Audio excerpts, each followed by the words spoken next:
Thanks very much, and thank you again for the invitation to speak to you this morning. I'm going to talk about the Turkish Armed Forces in World War II. I've got some slides which I'm going to take you through, and so let's do that.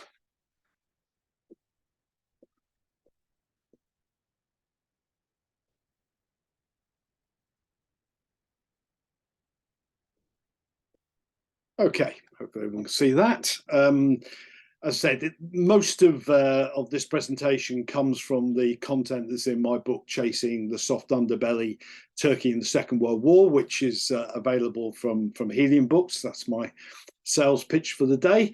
And you can read more on my website, balkanhistory.org. So that the book itself covers the efforts of predominantly the British to get Turkey into the Second World War, but today I'm going to put a focus on the armed forces of Turkey during that period. So a little bit of context. Turkey, I'm often asked, was Turkey in the Second World War? Well, it technically was, but not until 1945. That didn't mean that all the combatants didn't make efforts to encourage them to enter. That's because Turkey had an important strategic position, and it also had resources, which particularly the Germans required for their war machine. Turkish policy was not technically neutral like Switzerland or Sweden. They described themselves as being non-belligerent, and that's because of their treaty obligations.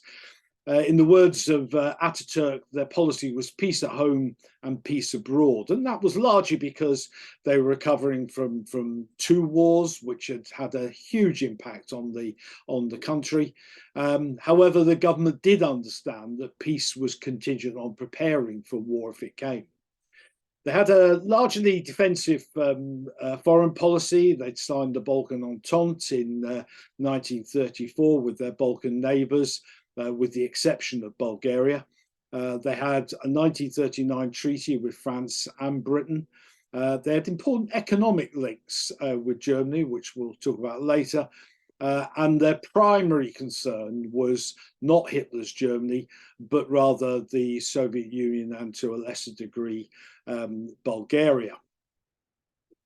So let's look at the armed forces themselves. Certainly in the run-up to World War II, I put a clip from a British magazine of the period, which describes the Turkish armed forces as one of the most formidable fighting machines in the Mediterranean zone.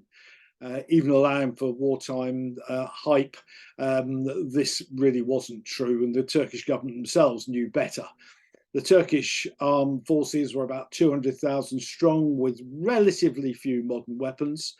The president had watched the Thrace exercises in the summer of 1939, and in being a former soldier himself, could see that they weren't prepared. And that was also the assessment even of the Chief of the General Staff.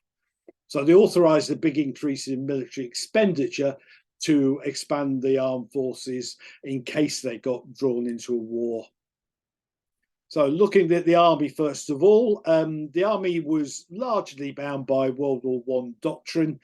They followed the German 1933 regulations, which were translated into Turkish. Military attaches generally regarded Turkish soldiers as tough fighters. However, they pointed to the limited education of NCOs and that officers were significantly older than their Western counterparts. The army in particular had few tanks, and there was limited mobility. By that I mean the road network and, more importantly, probably a limited rail network. What they did have was what are known as the Kakmak lines, named after the Chief of the General Staff. These ran outside Istanbul, and I put a couple of pictures there. The Chief of the General Staff had visited the French Maginot Line and was impressed. And whilst you might think that was somewhat foolish, you have to understand that these lines couldn't be outflanked like the Maginot Lines could. There was water at both ends. And they'd been very successful in defending against Bulgaria during the Balkan Wars, and a huge amount of money and resource were put into them. I think a year's supply of Turkish concrete went into the bunkers. You can see the pictures on the slides. In terms of organisation, there were 3 armies and 11 corps, 24 infantry divisions, which expanded to 40 in wartime. They had 3 cavalry divisions, but only 1 armoured brigade.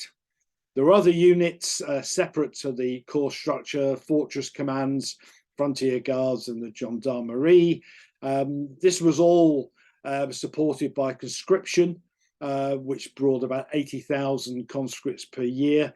This was selective conscription and would draw mainly from the rural areas of Turkey rather than the city. I've given you a chart of a typical Turkish infantry division, which had the classic tripartite structure, which you would find in most infantry structures of the period. In terms of uniforms, giving you a picture there drawn by from a German guide to the Turkish army. Military attaches described the officers as being smart and privately tailored, but other ranks wearing very shoddy, ill-fitting clothes. That's not always reflected in the pictures like the one here, and that's partly because pictures we have largely public relations exercises are tended to focus on the better equipped units. If you look at the very few operational pictures, they don't quite look as smart as that. In terms of equipment, Turkish officers themselves described their weapons as museum pieces, which was probably a little harsh. They certainly had many types of rifles. The one job you wouldn't want in the Turkish army is quartermaster. Heavy machine guns were World War I types, and same largely applied to field guns, although they had some more modern equipment as well. The usual array of regimental, divisional, and corps level artillery. They had relatively few anti-tank guns, although that position was improving. In particular, they bought the German 37mm, the French 25mm, and a few British boys' rifles, but very little ammunition for those. In terms of tanks, they had 100 Soviet T-26s, which had proved themselves to be a decent tank in the Spanish Civil War, quite fast, but lightly armoured, but the gun was pretty good by the standards of the period. They had a few Vickers light tanks and Soviet T-27 tankettes, which were a popular armoured vehicle into war, but looking pretty dated by the outset of World War II. In terms of ordering some more modern tanks, they'd ordered 100 French R-35s, 50 had been delivered by the outset of war, and the reconnaissance units relied on the Soviet BA-6 armoured car, which was quite a decent weapon.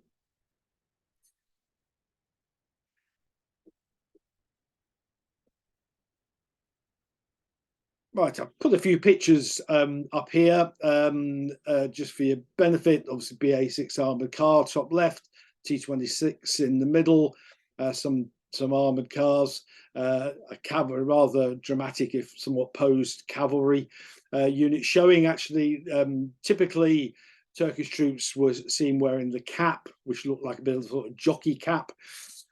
Quite distinctive, as were their gaiters, quite distinctive over the puttees. But you'll also see the French Adrian helmet, which was certainly equipped some of the better units. And you can see the French R-35 tank on the left and the T-37 tankette in the centre. Moving on to the Turkish Air Force, that was, it would be fair to say, in the process of modernisation. There are 3 brigades of 2 regiments. The problem was, reading certainly foreign assessments of it, that they had very poor maintenance. Training was very limited, didn't have many hours behind the cockpit. And in fact, there was virtually no night flying, for example, and command and control was limited as well. There was a solitary repair factory at Kayseri. And the assessment was that they would probably only last a few days if attacked, probably not dissimilar to Yugoslavia, for example, in 1941. Particularly, they had limited air defence, which was important because the real concern of the Turkish government was defending Istanbul, which is not the sort of the concrete city you see today. In 1939, 1940, it was largely wooden houses, which would not have lasted long in a, in particular if the Germans attacked with and bombed it. In terms of equipment, it was almost all imported. I've given you the 1940 deployment of the Air Force there. You'll see that that there were quite a few relatively modern designs there. Fighters, Hurricanes, Marine 406 was a French aircraft, quite a decent aircraft by the period. Their bombers, the Heinkel He-111 was fairly modern. The Ferry Battle was a relatively modern, but obviously didn't perform very well in the at the end of the period. The bombers, but they did a sort of older aircraft, the PZL-24 and some cooperation aircraft like the Lysander. The Turkish Navy was probably a poor relation of the Turkish Armed Forces.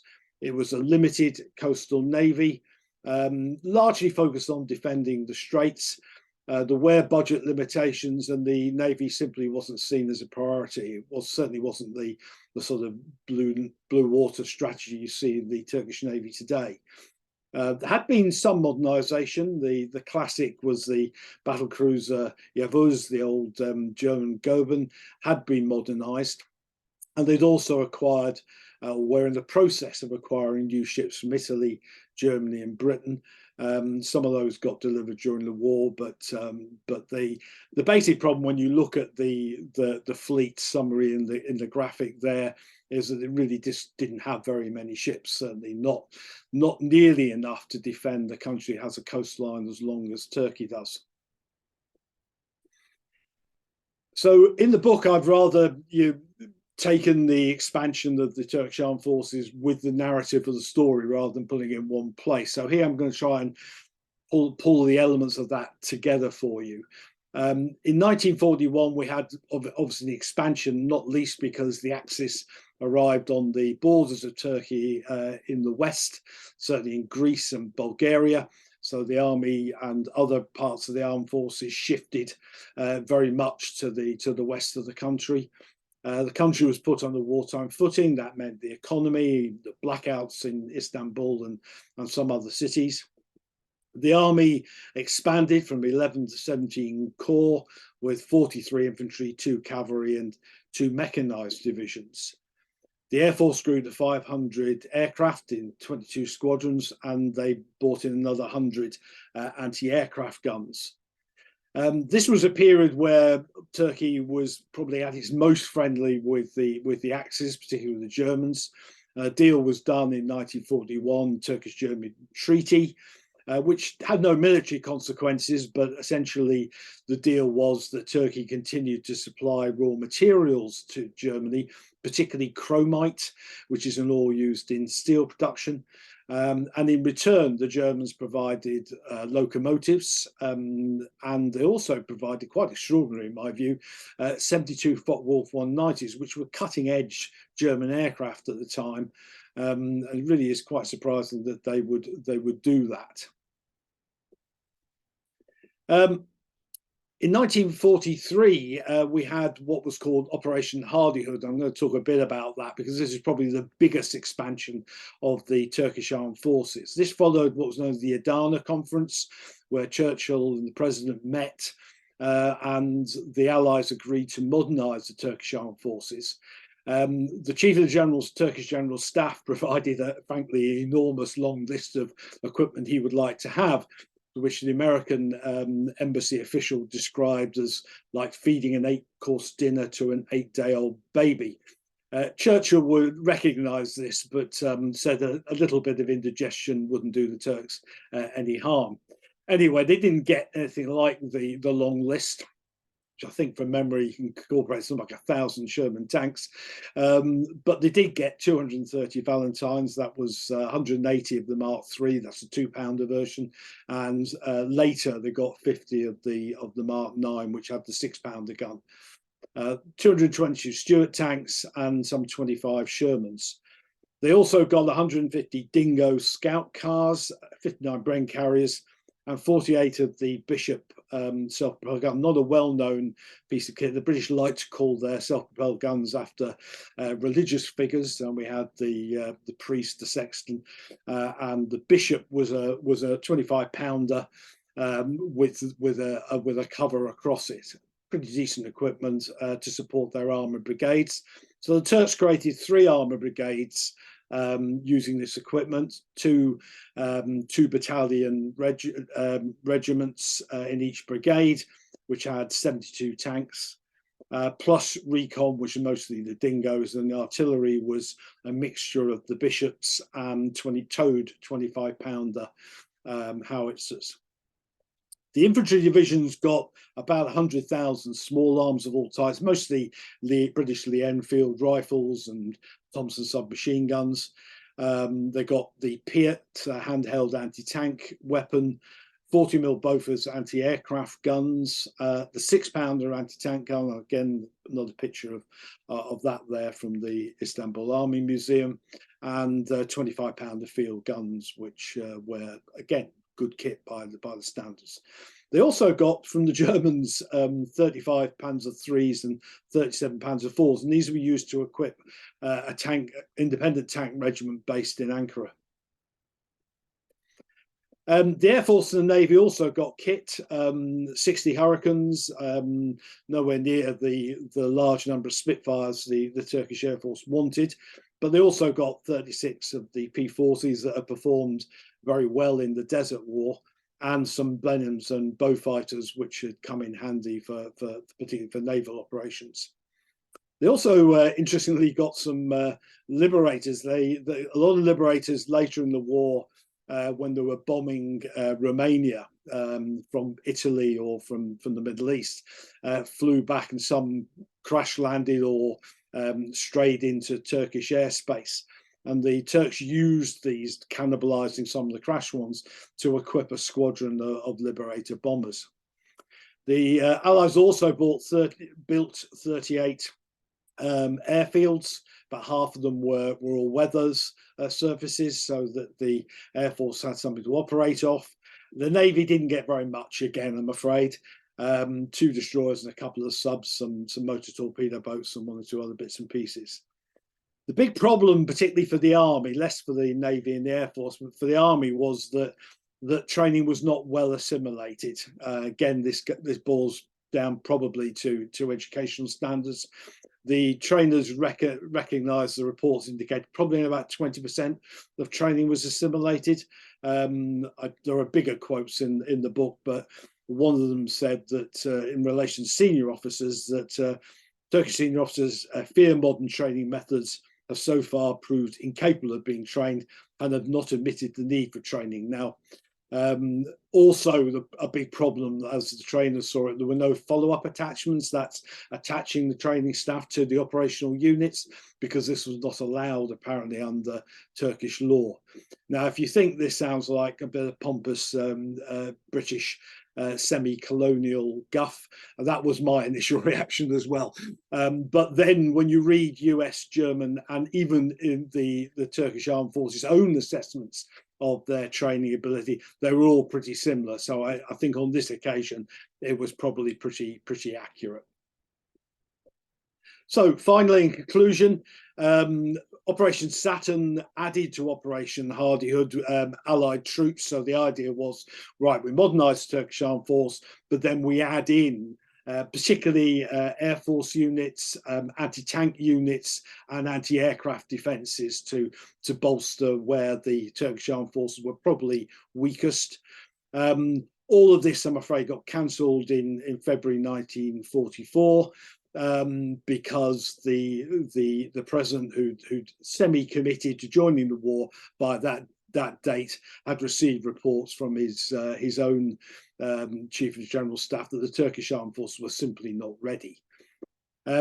Attitudes changed as the Soviet Union started to arrive on the border, particularly the Soviet 37th Army arrived on the Bulgarian border and sat there for several weeks. It appeared that Stalin was considering a quick dash for the Straits, which would have been pretty challenging for the Turkish Armed Forces at the time without the additional Allied support. Anyway, he backed off that and moved further up into the Balkans. But Turkey decided to declare war in February 1945, because if it didn't, it wouldn't have been able to join the United Nations, and that wouldn't have given it any protection against Stalin and the Soviet Union. A couple of divisions were readied for service in Italy, but the war ended before they could be sent. I'm often asked, and it's a very difficult judgment to make, how would Turkish troops have fought in World War II? I tend to point to the example of the Turkish brigade, or the three brigades that rotated through the Korean War.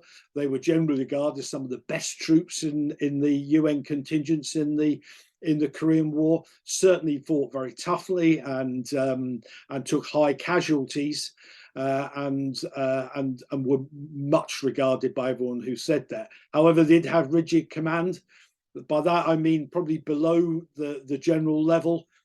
Generals tended to follow the Prussian doctrine, which was a bit of a shock to the Americans in the Korean War, who followed. I've included this quite amusing, I think, picture from Life magazine, causing a Turkish general. This is an post-war picture of a Turkish general trying to learn American manuals, something which the Turkish generals were not used to doing. They were used to the flexibility that the Prussian system gave them. So Turkey, finally, essentially, Turkey was a very important part of the soft underbelly strategy, i.e. attacking Germany through the Balkans and through Italy. But it didn't happen in time, certainly for that to occur. By 1945, the war had moved on. But the strategy did, and the equipment meant that Turkey was kept out of the Axis, which would have been an utter disaster for Allied strategy, certainly in 1940 and 1941. And it also had the benefits of diverting Axis troops and equipment away from the front line in Italy, France, and certainly northwest France at the time of Operation Overlord. So overall, I hope that's helpful. There's more in the book, obviously, and I know it's said in the chat there. Obviously, we're not recording the questions, but I will deal with the question of sources. There are relatively limited sources. Obviously, I heavily used as primary sources work in our own national archives, and that helped because the British were the main suppliers there. There is no Turkish book on the army in World War II as such, but there are some diplomatic histories which had some access. I'm afraid there is no access. In fact, the Turkish archives is not even admission that there are any archives, so it is difficult to do original research there. But there are, we do have memoirs and some other stuff to work on as well. So not a huge amount of resources, but I hope that gives you a reasonable overview on my take, at least, on the Turkish army in World War II. Thanks very much.